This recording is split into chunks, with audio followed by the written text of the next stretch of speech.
বিগত এক মাস ধরে আইপিএলের চক্করে মেগা সিরিয়ালের টিআরপি বেশ কমে যাচ্ছে। তারপর কম টিআরপি থাকায় 2-3 মাস হয়েই বন্ধ করে দেওয়া হচ্ছে মেগা।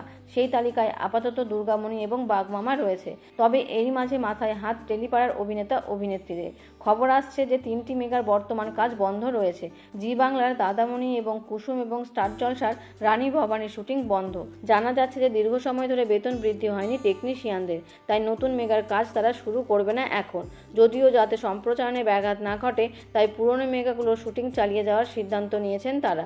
জানা যাচ্ছে যে চ্যানেল প্রযোজক এবং টেকনিশিয়ানদের ফেডারেশন সব পক্ষ মিলে আলোচনা করে নির্দিষ্ট শতাংশ বেতন বৃদ্ধির আশ্বাস পেলে তবেই এই 3 মেগার কাজ শুরু হবে।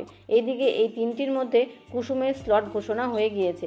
জানা গিয়েছে জি বাংলার পর্দায় রোজ বিকেল 5:30 থেকে দেখা যাবে এই নতুন ধারাবাহিকটি। এখন দেখার যে তানিষ্কার মেগা আদৌ ঘোষিত সময়ে শুরু হতে পারে কিনা।